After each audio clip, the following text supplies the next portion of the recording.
generación y las pérdidas de transmisión de un sistema abastecido por dos generadores determine la potencia generada por cada unidad, listo.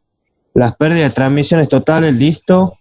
El costo total de operación para un lambda igual a 16, también.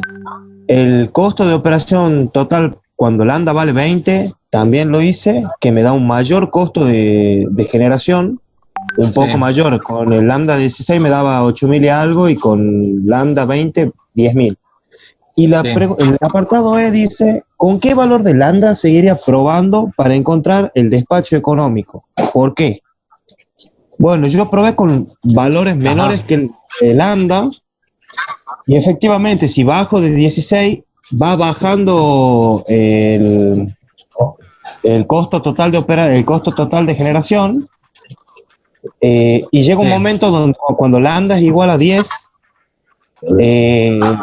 ya me da como que los generadores no tienen una generación negativa, o calculo que será que no está generando ya. Sí, es como si fuese que tuviese que ser consumidor y no generador. Y después para lambda igual a 11 es el mínimo costo. Exactamente, así. Pero bueno, es el mínimo costo a una potencia determinada, porque no me da igual que las otras potencias que con un lambda 16 o lambda 20. Claro, ahí la idea es lo siguiente: tomar dos lambda, ¿no es cierto? Lambda 18 y el de 20 creo que era, y ver qué es lo que pasa con los costos. Si yo aumento el lambda, bueno, ahí sale que aumentan los costos, ¿no es cierto? Entonces, bueno, justamente la idea era decir, bueno, ¿para dónde tengo que seguir tanteando? ¿Con un lambda superior o un lambda inferior a 20 o a 18? ¿Sí? Era con que hagan un solo caso más, ya era suficiente. ¿Inge? Sí. ¿Y qué me quiere decir con el lambda? Supóngase, vale 10 ya, o sea, no me da potencia generada. ¿Eso qué querría decir? Es el concepto que estoy tratando de comprender.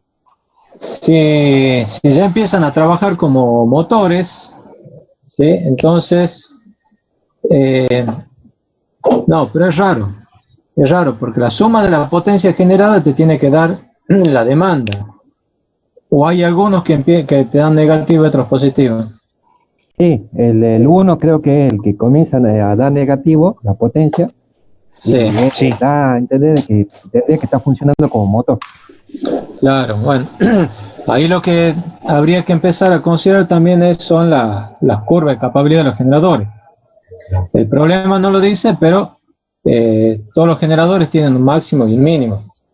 Entonces, si voy a empezar a cambiar los lambda y llega uno con un lambda con una potencia que es igual al mínimo técnico, en este caso nosotros podríamos suponer que el mínimo técnico es 0, ¿sí?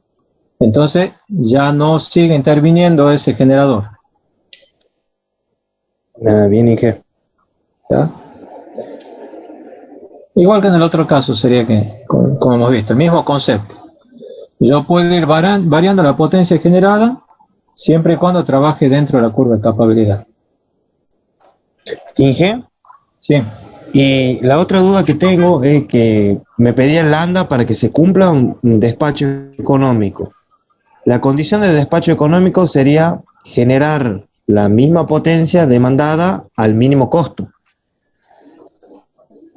¿verdad? Exactamente. O sea, bueno, la suma de los costos totales de todos los grupos tiene que ser mínima. Claro, la suma de las potencias es igual a la potencia demandada. Claro, y ahí surgía la duda, porque sí es verdad que al mermar el lambda, mermaba el costo total de generación, pero también me variaba la potencia de generada. Por eso yo pensaba que tenía que ser un lambda parecido al que me reduzca los costos, pero que me mantenga constante la potencia. No, la generada. Suma de la potencia generada te tiene que dar igual. No da igual.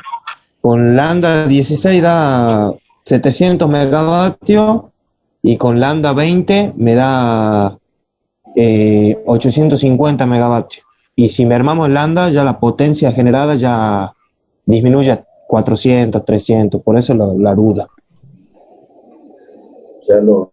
Ya lo voy a revisar, ¿no? Si quieres, decimos, ya lo voy a hacer, a ver qué es lo que sale. A ver si es que hay algún error, algo ahí de datos, ya lo vemos. Sí, más que Claro, nada. lo que pasa es lo siguiente ahí.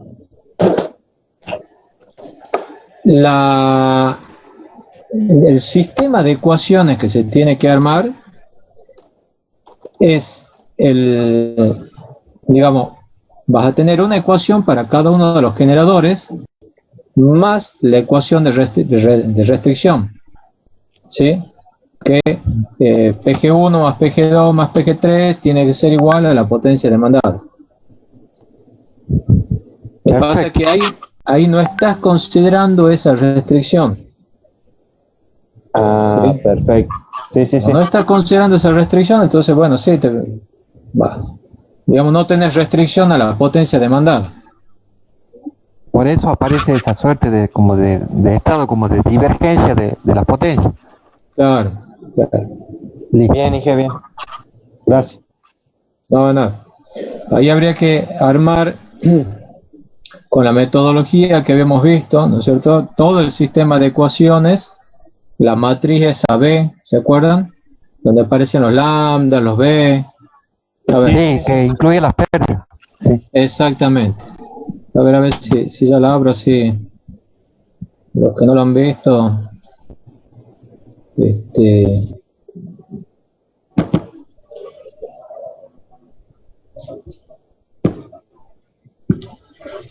Yo la tengo a mano, cualquier cosa, ¿quieres que la comparta? Acá está. Listo.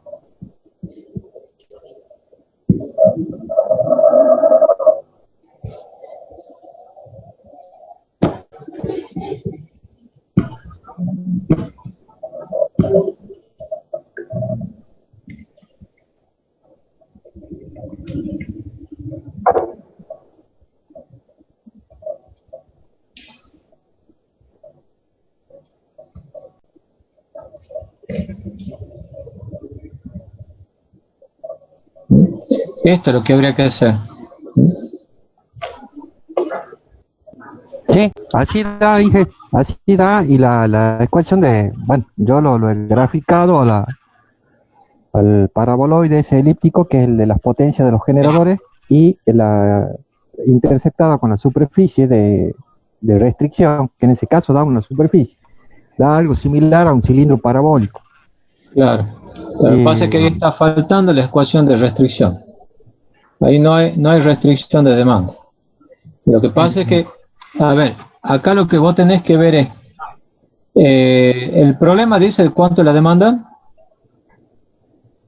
No. Me tendría que fijar en el enunciado.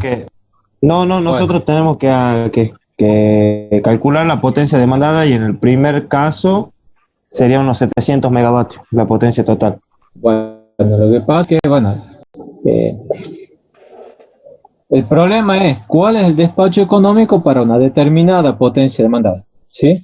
Ustedes han armado esto y han resuelto esto que está acá, o el sistema de arriba, cualquiera de estos tres que estamos viendo. Pero hay que ver esto, ¿sí? Falta chequear esto.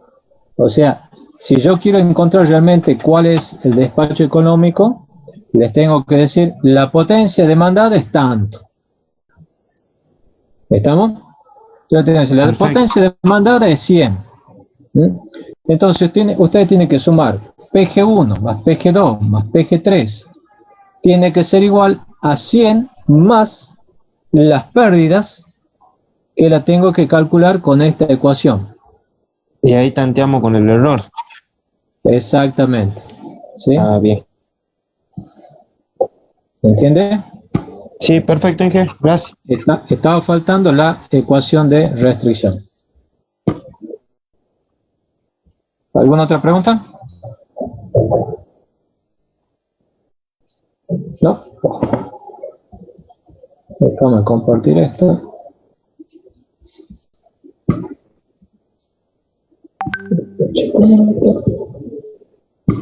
Bueno, vamos a otro tema ahora. Tengo el video así, mejoramos la transmisión. Y Vamos a esta unidad que se llama estudio de fallas, que en realidad es todo el cálculo de cortocircuito. Aquí vamos a ver cómo se realizan los cortocircuitos para un sistema monofásico, para fallas monofásicas, trifásicas, bueno, cualquier falla que se le ocurra, ustedes van a poder determinar los cortocircuitos en un sistema de potencia. Empecemos con un poco de introducción. Un sistema de transporte, nosotros habíamos visto varias clases atrás que el 99,9% del tiempo trabaja en condiciones normales.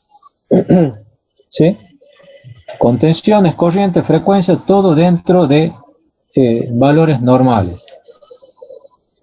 La cuestión es qué es lo que pasa fuera de ese 99,9%. Bueno, están las fallas, las anormalidades. Cuando un sistema está trabajando en condición normal, se dice que trabaja en condición N. Condición N significa todos los elementos en servicio. Todas las líneas están en servicio, los generadores que estén despachados en servicio, los transformadores, todo en servicio. Y después, por alguna falla, se puede pasar, por ejemplo, a una condición N-1, que significa que un elemento ha fallado. Se puede pasar a una condición N-2, que dos elementos han fallado. Eso puede ser frecuente en el caso de dobles ternas. Pueden salir juntas un par de líneas, ¿no es cierto? Y así, bueno, N-3, N-4, ya es un poco más difícil, pero también podría llegar a darse cuando hay fallas en cascadas. ¿Y qué tipo de fallas pueden haber? Bueno, un montón de fallas hay las fallas que a ustedes se les ocurran. Aquí yo les puse algunos casos. Este de arriba a la izquierda es lo que se llama manguito de hielo. ¿Qué es el manguito de hielo? Eso cuando hay una línea que va por zonas muy elevadas, zonas montañosas muy elevadas, cuando nieva se le forma como una cobertura, se deposita nieve en las fases. Ahí ustedes ven cómo está la nieve depositada en las distintas fases, y eso en sí se parece que no le hace nada. El problema es cuando se desprende ese manguito de hielo y la línea pega como si fuese un chicotazo, y en ese caso una fase que está más arriba puede tocar una fase inferior y se produce un cortocircuito. ¿Sí? Esas son las fallas por manguito de hielo. Hoy justo tenía una reunión de Atera y comentaban en Transpa que han tenido una falla muy grave por algo parecido al manguito de hielo.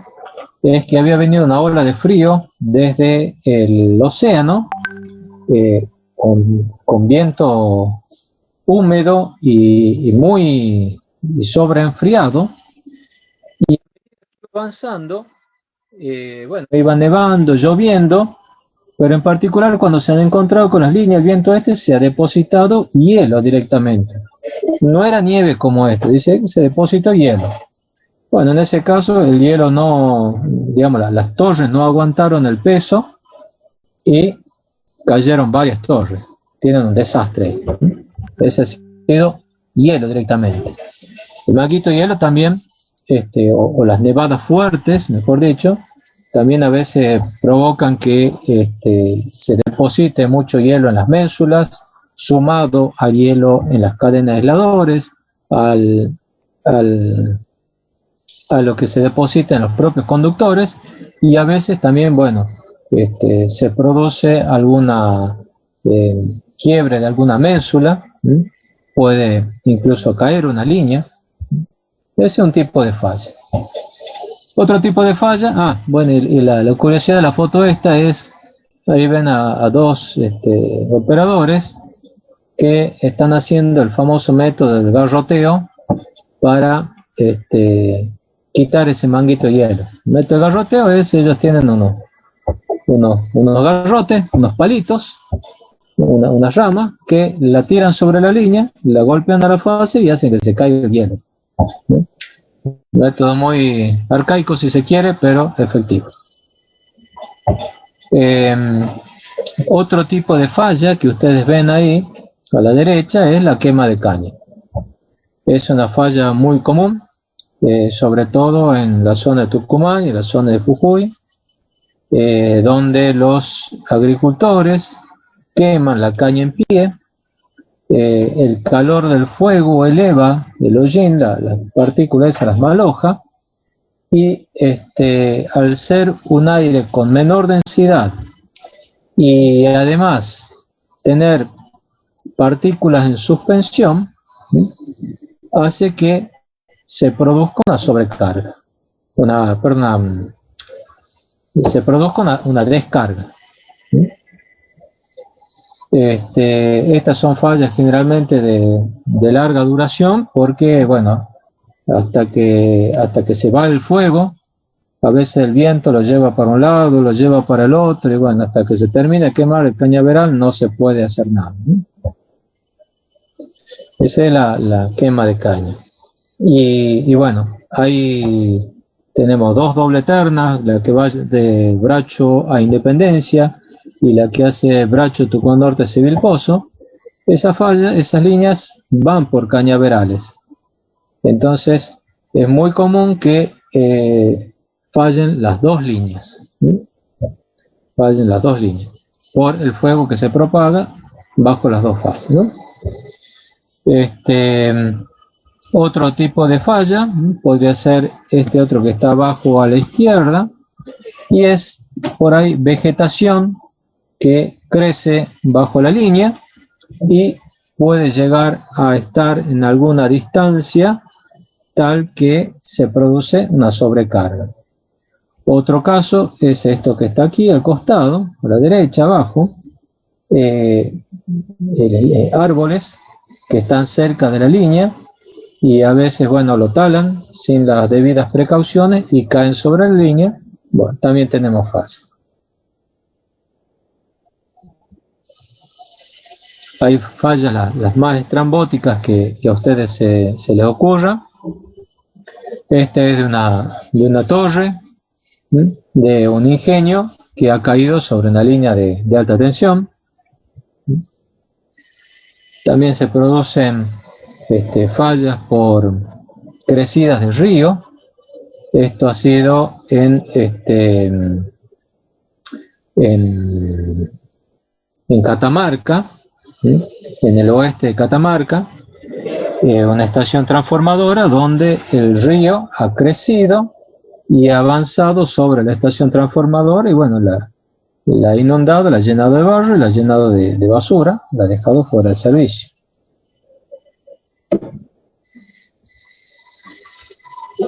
Y así como eso hay montones de tipos de falla, desde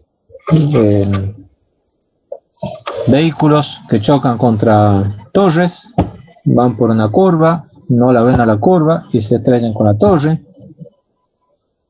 Gente imprudente que va con objetos bajo la línea.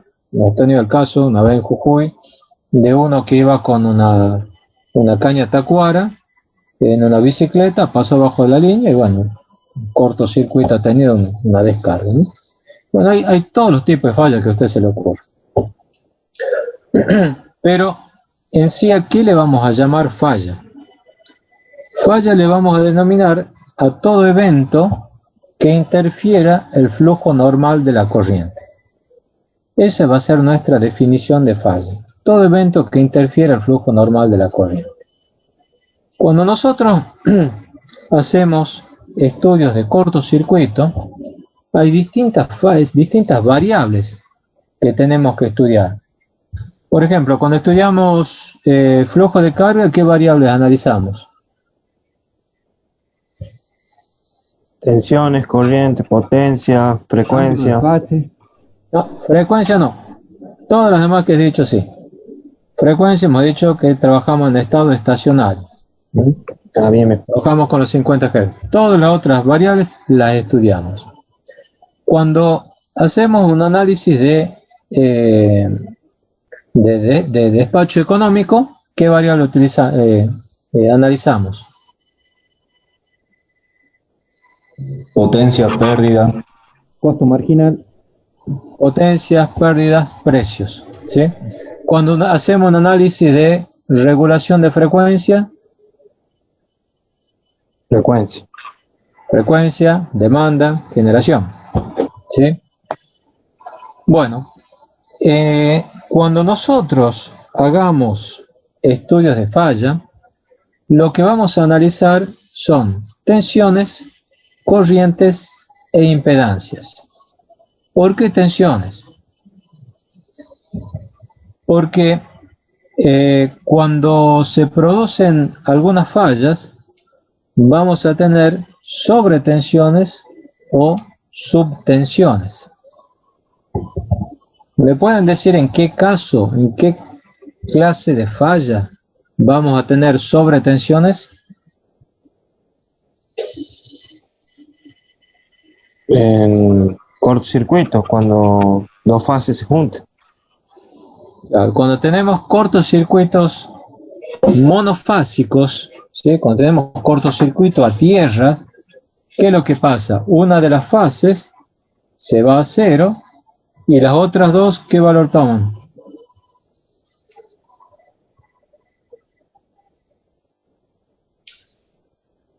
¿Ah? ¿Qué valor toman? Y valores muy grandes. ¿Hasta cuándo? Si yo tengo aquí mi triángulo de tensiones, ¿sí? La fase A, la fase B y la fase C. Tensiones de fase y tensiones de línea. Si por ejemplo en esta fase se produce la falla, ¿qué pasa con el centro de estrella? Se va para acá. ¿Y qué pasa con las otras fases? ¿Qué valor toman? Tensión de línea. Tensión de línea. Tensión de línea. Bueno, eso lo sabían, ¿no es cierto? Bueno, eso es lo que podemos analizar nosotros cuando hacemos cálculos de cortocircuitos monofásicos. Por eso nos van a interesar las tensiones. Nos van a interesar las corrientes. ¿Para qué?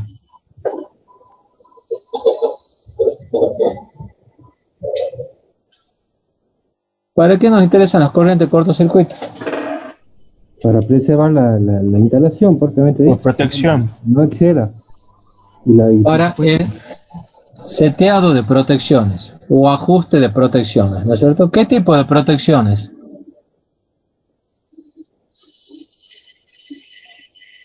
¿Qué tipo de protecciones se utilizan en las líneas? Interruptores. Interruptores, sí. Secadores. ¿Qué cosa? ¿Seccionadores? Sí. ¿Los seccionadores son protecciones? No, porque no trabajan bajo carga. No trabajan bajo carga. En rigor, un interruptor tampoco es una protección. Es un elemento de maniobra. La protección es la que le va a decir al elemento de maniobra que abra. ¿Sí? Los relés, ingeniero. Los relés. ¿Qué relé? ¿Relé de qué tenemos en las líneas? El relé de impedancia. Relé de impedancia. Fundamentalmente tenemos relé de impedancia. En líneas de transmisión son relés de impedancia. También se usa como respaldo relés de sobrecorriente. ¿Sí? Por eso nos interesa calcular las corrientes de cortocircuito. en lo que es seteado de protecciones. Y la impedancia, ¿de dónde la sacamos?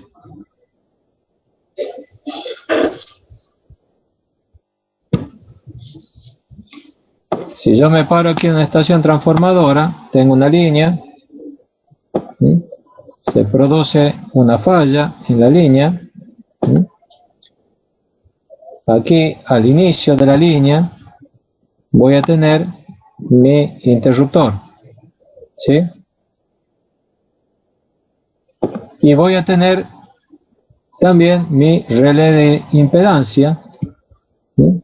Voy a tener mi relé de impedancia que, ¿cómo hace para darse cuenta que hay una falla? Mide tensión y corriente. Exactamente. ¿Ah? Aquí vamos a poner un transformador de corriente y vamos a mandar la corriente para el relé, ¿sí? Y aquí en la barra vamos a poner un transformador de tensión y le vamos a mandar la señal al relé, ¿sí? Y de esa forma el relé se va a dar cuenta cuando hay un cortocircuito, ¿sí? Mientras trabaje en condiciones normales, la impedancia que va a haber va a ser una impedancia grande. Cuando se produce un cortocircuito, sube la corriente, baja la tensión, entonces se va a dar cuenta que hay un cortocircuito. Entonces las impedancias las vamos a calcular también a partir de las tensiones y de las corrientes, ¿sí? Otra cosa importante, ¿qué corriente tiene que abrir el interruptor?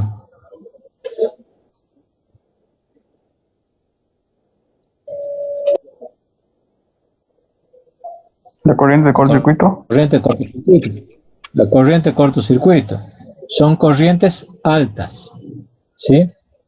Para eso, el interruptor tiene que estar diseñado para poder abrir una corriente de cortocircuito. ¿Cómo se llama ese parámetro del interruptor? Poder de corte. Poder de corte o capacidad de ruptura, ¿sí? Perfecto. Eso también, para eso también sirve el cálculo de corriente de cortocircuito para determinar la capacidad de ruptura de los interruptores. ¿Sí?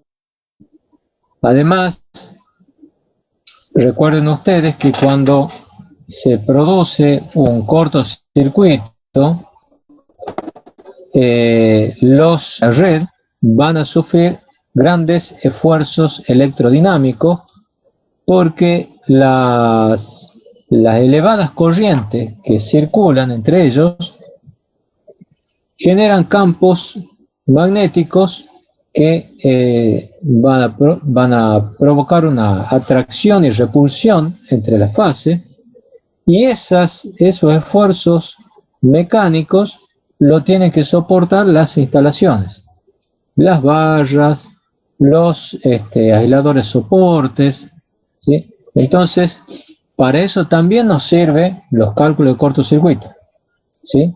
Para el dimensionado térmico y mecánico de las instalaciones, ¿sí? También va a servir para el dimensionado de la malla de tierra. ¿Sí? ¿Cuándo actúa la malla de tierra?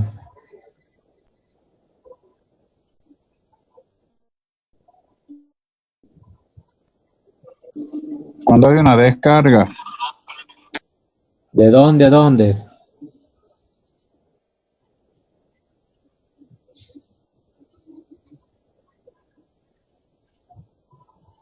¿Qué es una malla de tierra? Es la puesta a tierra, digamos, la de jabalina. Sí, bueno, Por el hilo de guardia. No, las estaciones transformadoras, ahí están las mallas de tierra, es un entramado que va enterrado con un cuadriculado, ¿sí? Que hace las veces de puesta a tierra, ¿sí? Es la puesta a tierra. Con jabalina solo nunca va a solucionar una buena puesta a tierra en la estación transformadora, ¿sí? En las torres puede ser, La estación transformadora no. ¿Cuándo va a circular corriente por esa puesta a tierra? Por esa malla de tierra.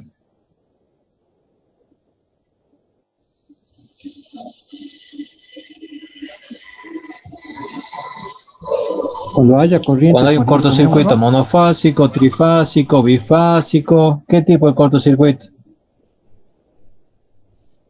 Y un trifásico. No. Monofásico a tierra. Justamente puede ser cualquier cortocircuito menos el trifásico o el bifásico aislado. La malla de tierra funciona cuando hay una corriente de tierra. ¿Y cuándo hay una corriente de tierra? Cuando hay una falla a tierra. Y la falla a tierra puede ser monofásica o bifásica. ¿Sí? Si yo tengo un cortocircuito trifásico a tierra, ¿circula corriente por tierra?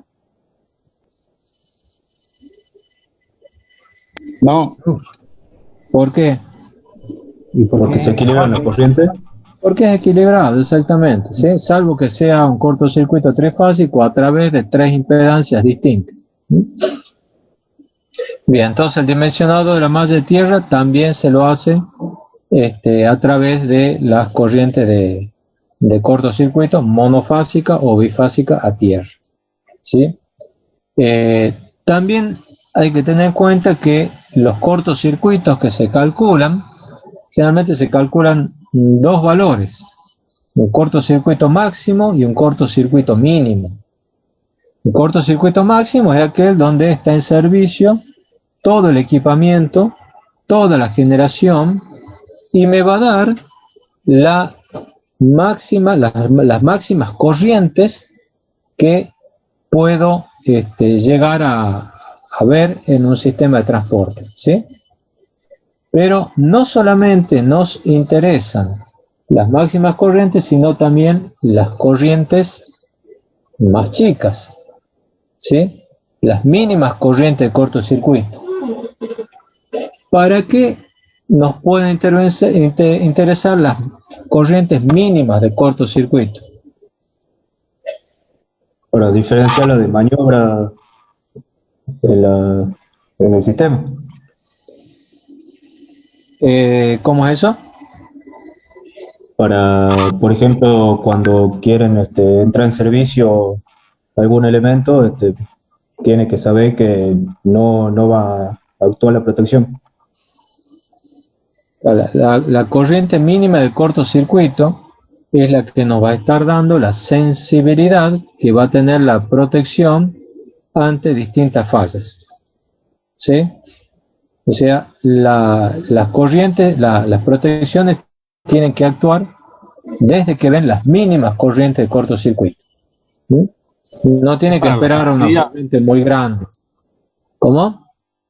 Es para la selectividad de las protecciones. También sirve para la selectividad de las protecciones. Perfecto. Bueno, hay muchos tipos de normas. Está la norma IEC, la norma BD, la ANSI. Bueno, hay montones de tipos de normas. Esto es cada maestrito con su librito. Cada país o región adopta su norma. Pero bueno, eso ya queda un poco a gusto del consumidor. Y después está el método de superposición o método completo, que en general se diferencia de las otras porque las normas lo que hacen es calcular un cortocircuito sin considerar las condiciones iniciales, ¿sí? En cambio, el método completo, a la corriente de cortocircuito que se produce, le suma el efecto de las condiciones iniciales, ¿sí?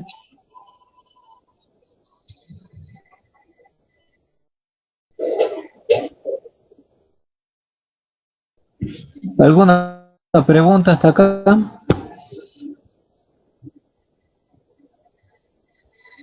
¿No? Bueno. ¿Cómo los caracterizamos los cortocircuitos? Puede ser por la duración, podemos hablar de una falla transitoria o una falla permanente. Una falla transitoria puede ser, por ejemplo, una rama que cae en una línea, se produce el cortocircuito, se quema la rama y se acabó la falla, ¿sí? Una falla de corta duración. Otra falla de corta duración puede ser, por ejemplo, lo que nos ha sucedido. ¿Han visto, por ejemplo, las torres donde a veces los pájaros hacen nido? Bueno, a veces ese nido también produce un cortocircuito, ¿sí? Cuando avanza sobre la cadena de aisladores, ¿no?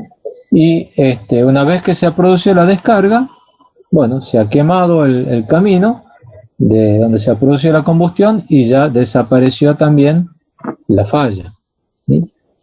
También hemos tenido el caso de una víbora, ¿sí? que ha subido a comer los huevos de uno de esos nidos y bueno, se ha producido la falla, quedó chamuscada la víbora y bueno, se acabó el cortocircuito. Las fallas permanentes son aquellas que duran un buen tiempo, ¿no? Una falla permanente puede ser un árbol que cae sobre una línea y corta una fase. Una falla permanente puede ser un viento que voltea una torre, ¿sí? Esas son fallas permanentes, ¿no? O fallas de larga duración. Una quema de caña puede ser una falla también de larga duración, ¿sí? No permanente, pero sí de larga duración. Puede durar 1 hora, 1 hora y media, 2 horas, dependiendo de el cultivo que se esté tratando, si es grande las parcelas o si el viento cómo circula, ¿sí? Según los tipos de cortocircuito, vamos a tener el monofásico, que está acá, ¿sí? Una falla a tierra a través de alguna impedancia. El bifásico, sería un bifásico a tierra, ¿sí? 2 fases conectadas a través de una impedancia a tierra. El bifásico aislado, ¿sí? Entre 2 fases, sin que toque tierra. Y el trifásico,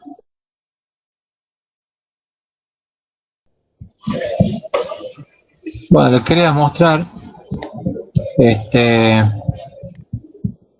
video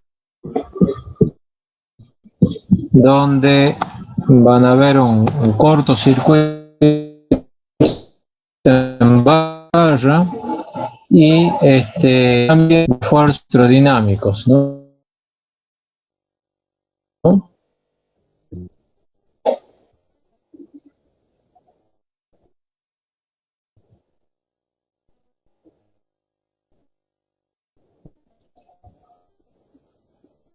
La barra y cómo sufren los aisladores soporte. ¿Ingeniero? Es como que tiene baja señal usted porque se entrecorta mucho. No sé si será el video. ¿Se entrecorta mucho? A ver. Ya me voy a acercar un poquito más. Bueno, al video ya lo han visto, ¿no? No se pudo ver. ¿Ahí lo ven? Sí, ¿Lo sí. ven al video, no? ¿Ah? Sí. Se ve con mala calidad, pero muy pausado.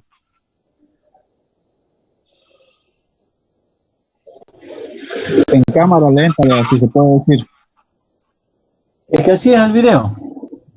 El video es en cámara lenta. Y lo quiebra al aislador, lo rompe. Sí. Sí. ¿Esa es una falla? Esto ha sido controlado, ¿no? Fíjense, ahí ustedes ven, ahí les marca cuánto ha sido la corriente, les muestra todo.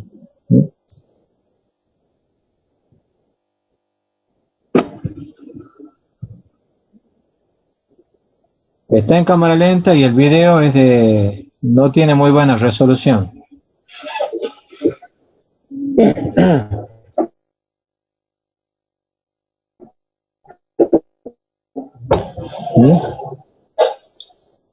Bueno, el esfuerzo electrodinámico que ha calculado las barras y los soportes.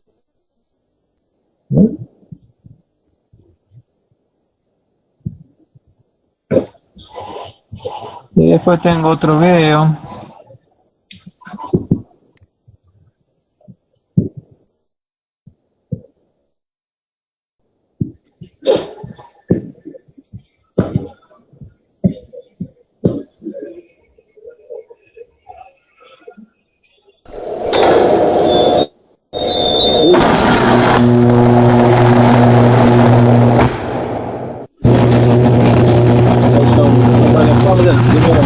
Que viajó con carga en la estación transformadora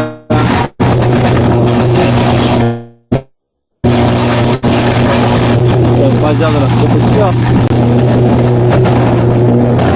Ahí evidentemente han fallado las protecciones. Eso sí, una falla de larga duración porque no han actuado las protecciones.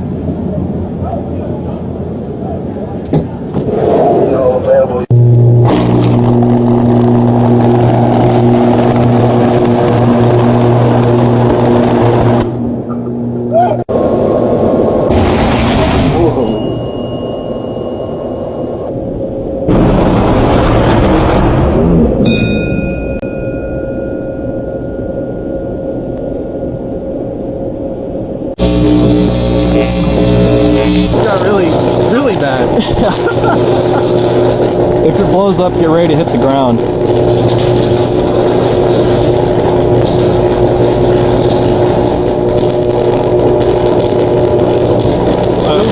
We were just standing out here snapping photos.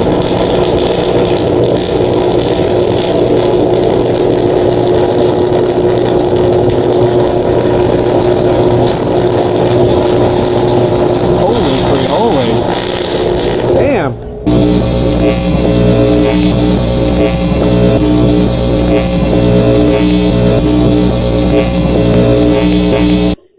Bueno, ahí han podido ver algunos videos de algunas fallas, ¿no? Un poco de pirotecnia.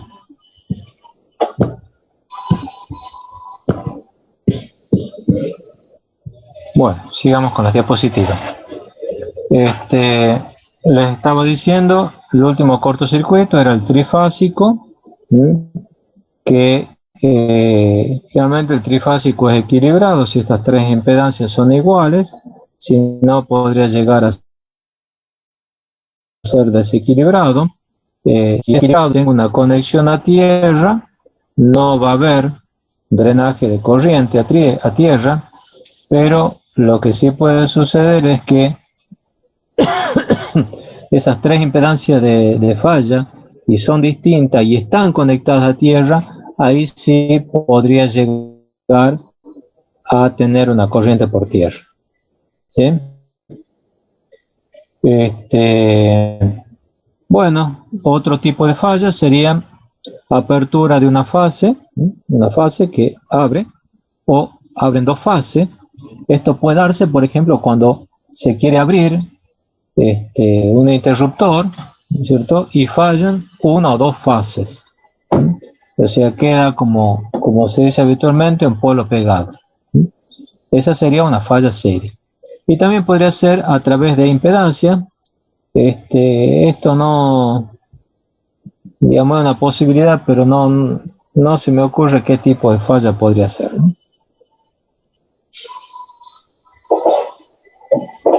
Bueno, ¿cuáles son entonces las causas y las consecuencias de los cortocircuitos? Ya hemos dicho varias causas. Descarga atmosférica, esa es una causa muy común. Ahí generalmente lo que se produce es algún contorno inverso, es decir, hay un aumento de la tensión en las fases por descarga en el hilo de guardia o descarga en una fase incluso, y se produce una descarga a tierra. Entonces esas son descarga atmosférica. Una descarga en una fase nos estaría hablando de un mal cálculo de lo que es la protección con el hilo de guardia, mal diseño de la línea, cañaveral o monte, envejecimiento prematuro de la aislación, eso en los transformadores, en los generadores, aislación, que podríamos hablar de línea como envejecimiento, quizás hablar de aisladores, si están cerca de una fábrica o cerca del mar, pueden contaminarse de manera. Bueno, esta es la contaminación del aislador, del punto de sigue. No se olvide de la asistencia. Falla del equipamiento, sí. A las 22:49, sí.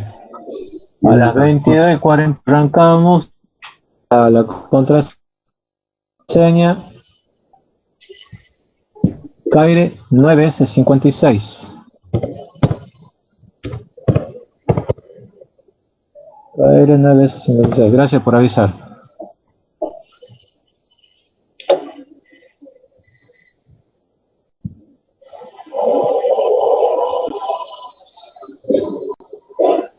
Bueno, la falla de un equipo no puede, obviamente, producir una falla, ¿no es cierto? Se falla un transformador, se produce un cortocircuito adentro, por ejemplo, o la mala operación del equipo, como le había dicho hace un ratito, una apertura de un interruptor, por ejemplo, ¿no? ¿Y cuáles son las consecuencias? Degradación de los aislantes por sobretensión, o si ha circulado una corriente elevada durante un tiempo mayor para el cual vamos a tener una degradación de los aislantes, ¿no? Incendios, cuando cae algún árbol, por ejemplo, toca una línea, se puede producir un incendio. O, como han visto ustedes en los videos, ¿no es cierto?, alguna falla en alguna estación que no es despejada correctamente. Bueno, de paso y contacto, o sea, cuando hay una falla monofásica, en la estación transformadora se produce una elevación de las tensiones de paso y contacto. Esas tensiones, obviamente, tienen que estar acotadas a través de un buen diseño de la malla de tierra. Daño y desprendimiento de los conductores, daño por sobrecalentamiento, sobrecarga, ¿no es cierto? Desprendimiento, bueno, podría darse quizás por vibración. Sobrecalentamiento, obviamente, si hay altas corrientes. Caídas de tensión, cuando hay un cortocircuito, hay una caída de tensión, un hueco de tensión. Desconexión de una parte del sistema. Pérdida de sincronismo de generadores, esto lo vamos a ver en estabilidad, y falla en la operación de dispositivos electrónicos por sobretensión, subtensión, sobrecorriente, etc. ¿Cómo hacemos para mitigar las consecuencias de los cortocircuitos? Bueno, es exactamente igual como ustedes han visto en instalaciones eléctricas domiciliarias e industriales. ¿Cuál es la clave ahí? Poner los elementos de protección y de corte adecuado, de manera de controlar la corriente cortocircuito. O sea, vamos a cortar lo antes posible, midiendo la variable más adecuada. En instalaciones domiciliarias, en distribución, será corriente. En líneas de transmisión va a ser impedancia, ¿no?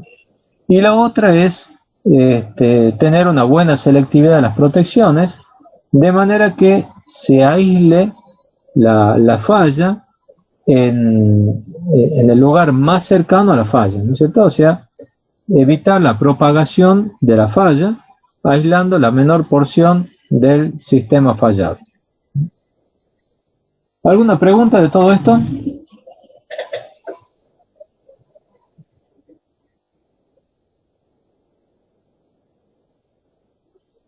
¿No? No hay ninguna pregunta. Bueno, sigamos entonces. Hablemos un poquito de los resierres. Resierres monofásicos, resierres trifásicos. Ahí yo les he dibujado tres líneas, no tres líneas, mejor dicho, una línea, pero con las tres fases. ¿no? Suponiendo que a la izquierda está la red de transporte y a la derecha, bueno, tengo una generación. En ese caso puse una generación, podría ser una demanda, podría ser un transformador, lo que ustedes quieran. Bueno, en condiciones normales, ahí ven los 3 interruptores cerrados. Una posibilidad es que tengamos una falla monofásica. Si se produce una falla monofásica, puedo despejar esa falla abriendo los interruptores de la fase fallada nada más. Espero un tiempo, cierro esos interruptores.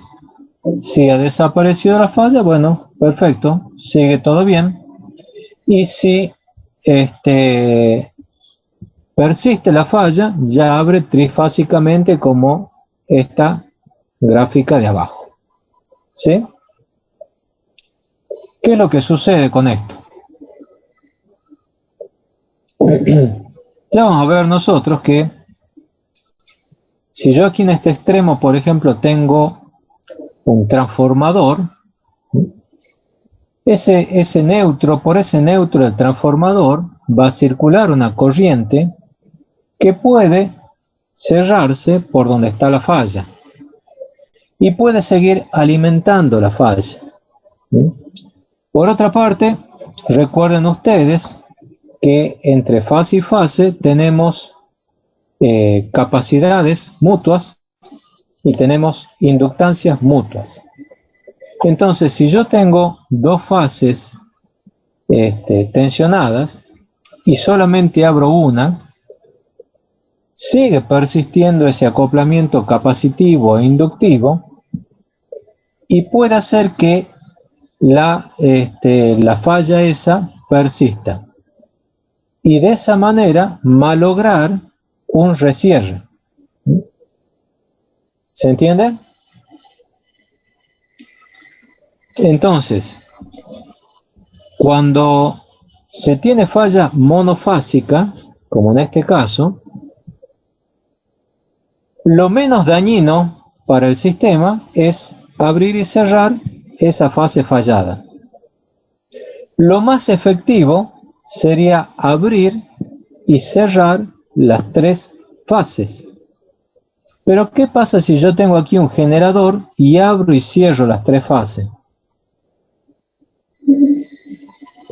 ¿Sale de sincronismo? Efectivamente, puede salir de sincronismo el generador. ¿Sí?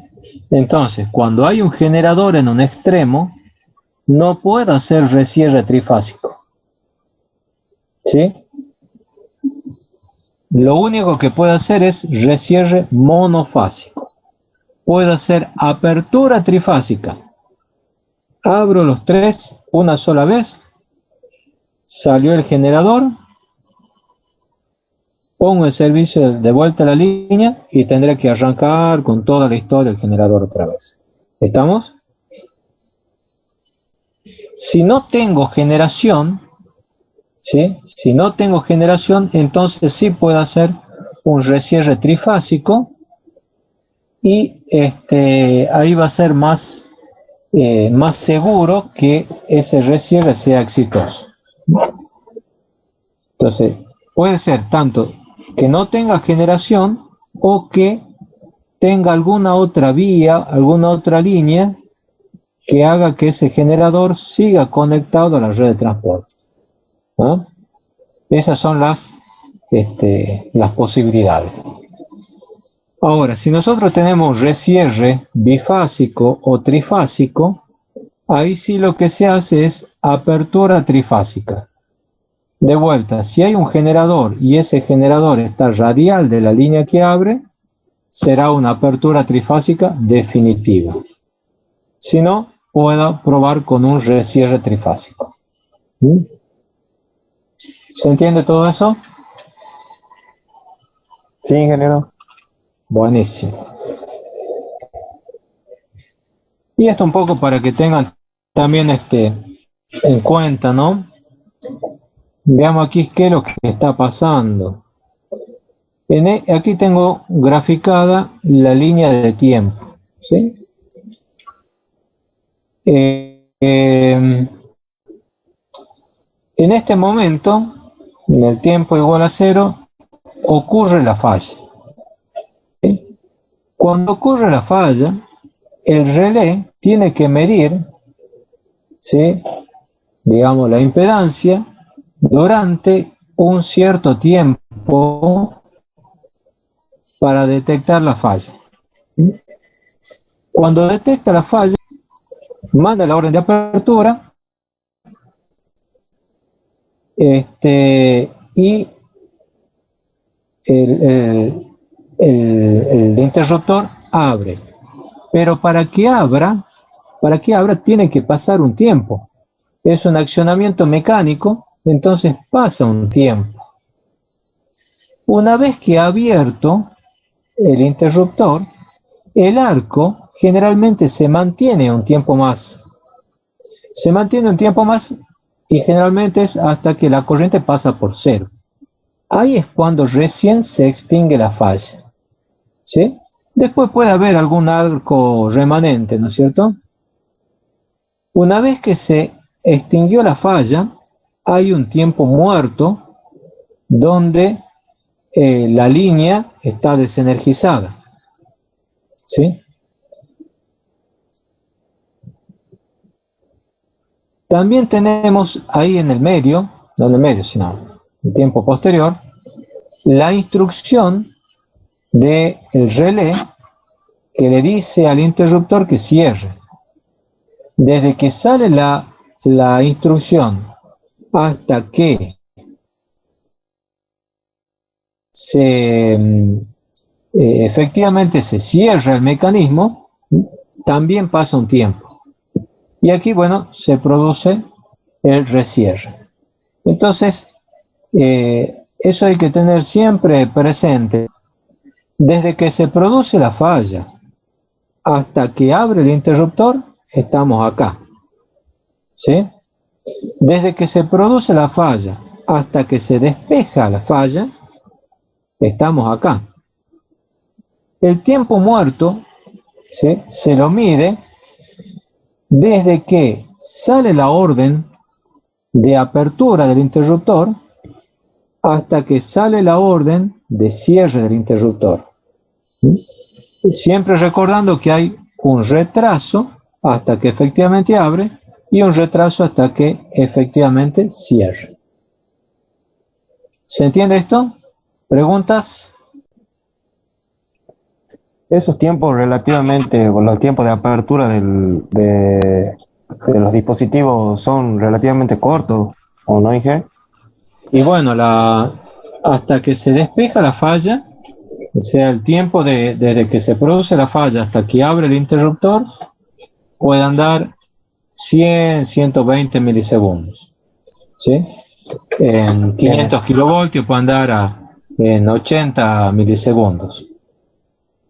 Y el tiempo de recierre generalmente anda por los 500 milisegundos. Se espera medio segundo. ¿Ingeniero? Sí. El tiempo que dura el intervalo del arco, ¿eso suele ser aleatorio? Hay una formulita por ahí de la duración del arco que está en función de la corriente, claro, en función del viento y no me acuerdo qué otra cosa más. En ese periodo Sí, se descarga toda la energía con la que estaba la línea. Claro, claro. ¿Sí? Y digamos, la corriente se anula efectivamente cuando pasa por 0 también, ¿no? Claro, y ese tiempo, bueno, dependerá cuando se inicia el tiempo de apertura. Sí. ¿Algo más? Sí. Cuando usted decía de la falla monofásica, decía que pues, el efecto capacitivo podía generar algo ahí, que no entendió bien esa parte. Cuando se produce la falla en una fase, ¿sí?, una falla monofásica, abro esta fase. Pero acuérdense que entre fase y fase hay acoplamientos capacitivos e inductivos. Esos acoplamientos capacitivos e inductivos, ¿sí? Me están indicando que hay una tensión, ¿sí?, entre las fases, ¿sí?, que esa tensión entre las fases, esa diferencia de potencial entre las fases, ayuda a que la corriente no se extinga, ¿sí? Distinto es que yo abra las tres fases, entonces no hay nada que pueda seguir alimentando la fase, ¿sí?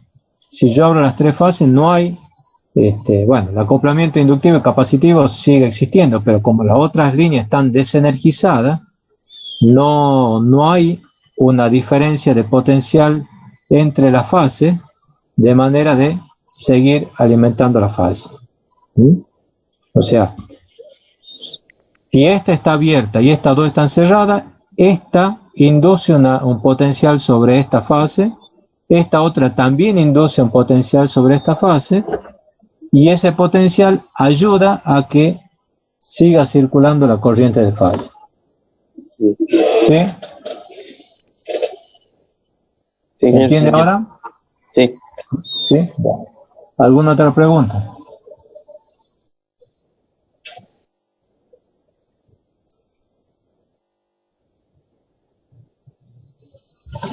¿Alguna pregunta? Bueno, sigamos entonces. Sobre esto no hay nada entonces. Bueno, veamos aquí una falla.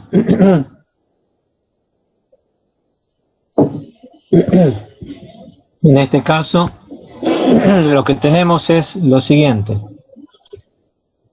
Acá están las corrientes de las tres fases, fase 1, fase 2, fase 3 y corriente de tierra. Aquí ha sido una falla en la línea Tucumán Norte Metán, Burrayacu, Rosa de la Frontera, Tucumán Norte Tranca. En ese corredor era. En hora del resto de demanda y condiciones de excedente de generación del sistema norte, desenganche por falla de desviación fugitiva y falla en actuación de protección, línea Tucumán Norte Metán. Ante la no actuación de... No, esto quedó viejo. No, esto que está acá está viejo. Es de lo que hemos visto antes. No le llevan a la punta. Veamos la falla, los oscilos directamente.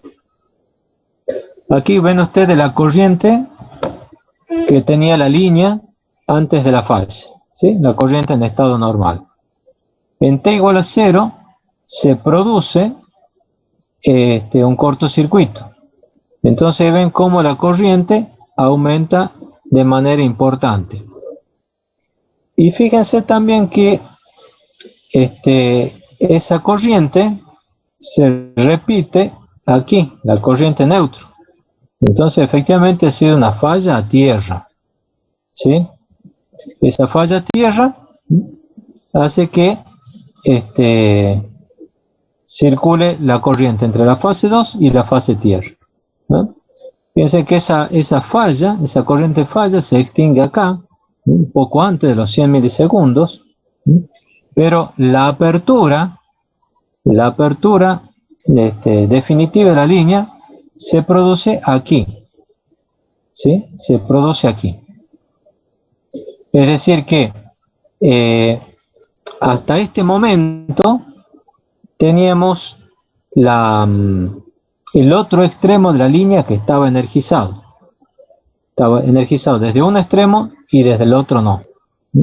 Entonces, aquí podemos decir que abre el extremo más alejado y después acá abre el extremo más cercano, y ahí ustedes ven que las corrientes se hacen cero, y después de un tiempo se produce el recierre.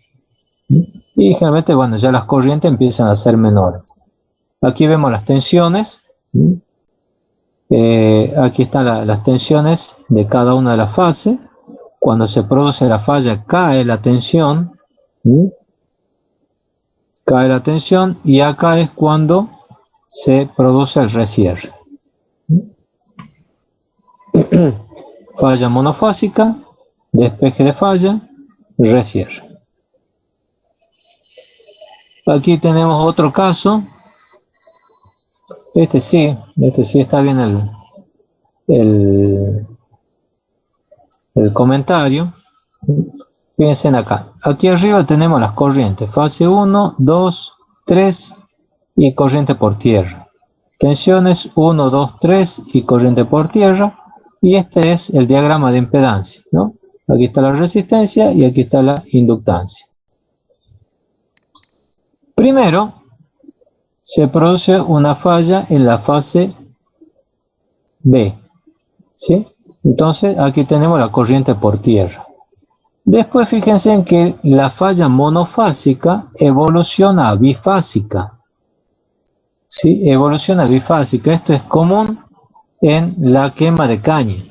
¿Sí? De monofásica a bifásica, incluso puede evolucionar a trifásica. ¿Sí? Bien. Después, aquí en este momento, abre uno de los extremos. ¿Sí? Abre uno de los extremos. Se ve que siguen las tensiones midiendo porque abrió del otro extremo donde no está el relé. Y después, cuando abre el otro extremo, recién ahí se despeja. ¿Sí? Acá ustedes ven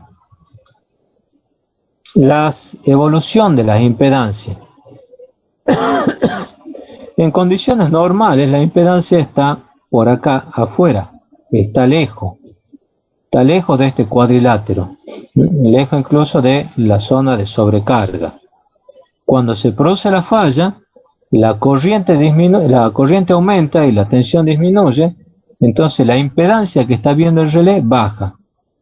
Y así es como se ve, por ejemplo, que esta fase entra por aquí, esta otra también, entran a la zona donde ya se detecta la falla y ahí es cuando manda a abrir. ¿Se entiende? No, Inge.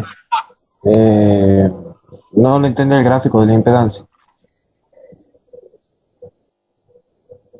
Aquí lo que se ve es el polígono, ¿no es cierto? La protección poligonal, ¿sí?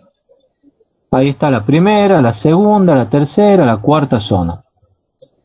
En condición normal, si se hace el cociente tensión-corriente, me va a dar una impedancia que está aquí, alejada de este polígono, ¿sí? Cuando se produce el cortocircuito, la corriente aumenta y la tensión disminuye, por lo tanto la impedancia que está viendo disminuye. Entonces, una corriente que andaba por acá afuera, una impedancia que andaba por acá afuera, disminuye y entra a la zona donde, a la primera zona, y ahí el relé se da cuenta que hay una falla, ¿no? Lo que ha pasado con la falla está morada, también la vemos acá con la azul, ¿sí? Y eso es lo que ya me determina que se produce una falla y ahí manda a abrir la línea, ¿sí? Bien, Inge. ¿No han visto todavía seteo de protecciones con agudo? No, todavía no. Bueno, ya van a ver ahí con más detalle. Esto para que tengan un vistazo cualitativo. Bueno, el tema de la corriente cortocircuito, eso ya lo conocen de memoria, ya lo hemos visto, ¿no? La corriente cortocircuito que tiene esta forma, la parte subtransitoria, la transitoria y la permanente. Nosotros nos enfocamos en la parte subtransitoria, en el momento del cortocircuito, que es donde donde tiene que actuar las protecciones, ¿sí? Donde tengo mayor valor de corriente, donde tiene que actuar las protecciones. Por eso, como nosotros nos enfocamos en la parte subtransitoria, ahí es donde vamos a utilizar para los cálculos la impedancia subtransitoria. ¿Sí? En los estudios de flujo de carga utilizamos la impedancia del régimen permanente, la impedancia sincrónica del generador. En los estudios de cortocircuito vamos a utilizar la impedancia subtransitoria. Por favor, eso no se olviden, no se confundan. ¿Estamos? Sí, Inge. Bueno. Cortocircuito simétrico, bueno, este es un ejemplo muy sencillo. ¿Cómo lo resolveríamos el cortocircuito simétrico? En este ejemplo estamos diciendo, bueno, tenemos esto que está acá. Vamos a aniquilar. Desde Tucumán Norte sale una línea hasta el Cadillal, hay un transformador y dos generadores. ¿Sí? La pregunta es, si se produce un cortocircuito aquí en Tucumán Norte, ¿cuál es la corriente que va a aportar la central hidráulica del Cadillal? Bueno, ¿cómo se hace esto? Muy sencillo. Es aplicar directamente lo que hemos visto en sistema por unidad. ¿Sí? Aquí está toda la información, los datos del generador, potencia aparente, activa, tensión nominal, frecuencia. Yo en los problemas siempre les voy a dar más información que la que ustedes necesitan. Porque ustedes como futuros ingenieros tienen que saber cuál es la información útil y cuál es la información inútil. ¿Sí? No es que yo les voy a decir, bueno, I igual a X más B. Entonces A igual a 5, B igual a 8 y X igual a 3. ¿Cuánto vale I? No. Yo les voy a dar mucha información y ustedes son los que tienen que, con el criterio ingenieril, determinar qué información sirve y qué información no sirve. Recién yo les dije, ¿qué impedancia vamos a utilizar para los cortocircuitos? La subtransitoria. Y en este caso, ¿cuánto vale?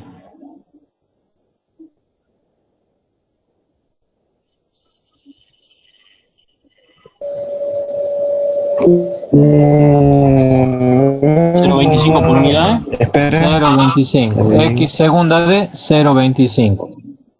¿Para qué me sirven las constantes de tiempo en el cálculo de cortocircuito?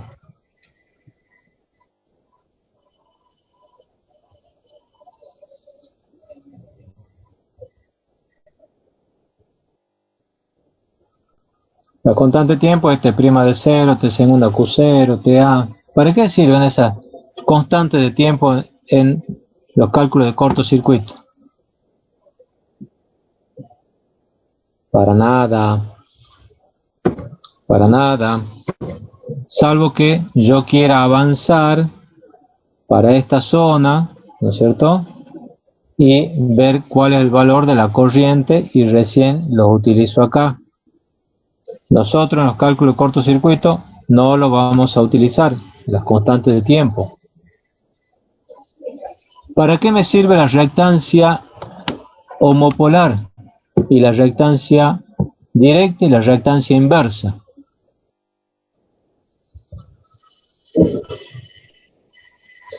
Si yo quiero calcular un cortocircuito trifásico, ¿qué reactancias voy a utilizar? La homopolar. No, justo esa no. El cortocircuito trifásico es un cortocircuito simétrico.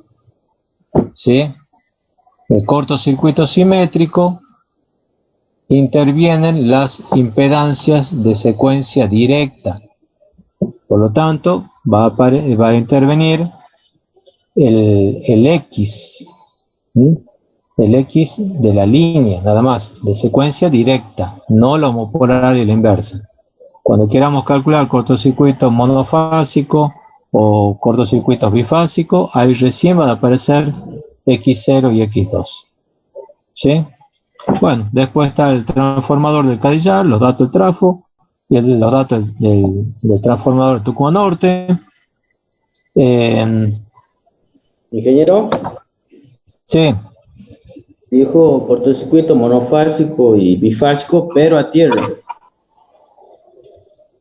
¿O no? si yo calculo un cortocircuito a tierra, seguro aparece el X0. Si yo calculo un cortocircuito desequilibrado, aunque no sea tierra, aparece el X2. ¿Sí? Nosotros el que vamos a utilizar para los valores del generador, cuando hay un cortocircuito simétrico, es X segunda D, nada más. No nos va a interesar ninguna de las otras reactancias. ¿Sí? Bien, bien, gracias. Lo mismo cuando hablemos de la línea. Nos va a interesar X'1, B'1, R'1, pero no nos va a interesar los homopolares si vamos a calcular un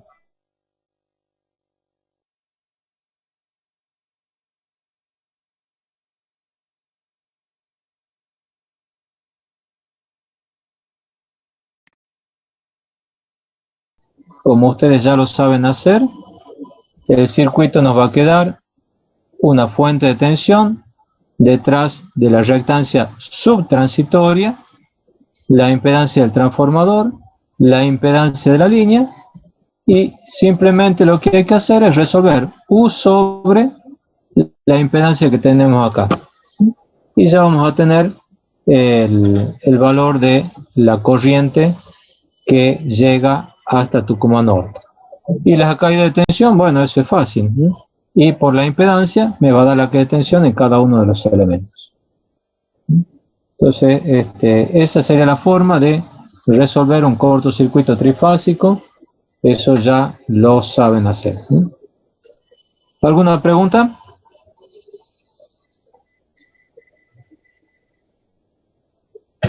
No, Inge. Bueno, el otro tema ya, esto lo quiero empezar desde cero, así que seguimos la clase que viene, si no hay preguntas. Ingeniero, Sí. ¿ya la subió a las diapositivas? Las diapositivas de despacho económico, sí. Perfecto. Sí, de despacho económico y de control potencia frecuencia ya están subidos. El trabajo práctico lo subimos mañana, Inge. Dale. Número 15. Gracias, Bueno. ingeniero. Muy bien. Nos vemos entonces. Buen fin de semana. Hasta luego. Chao, chao.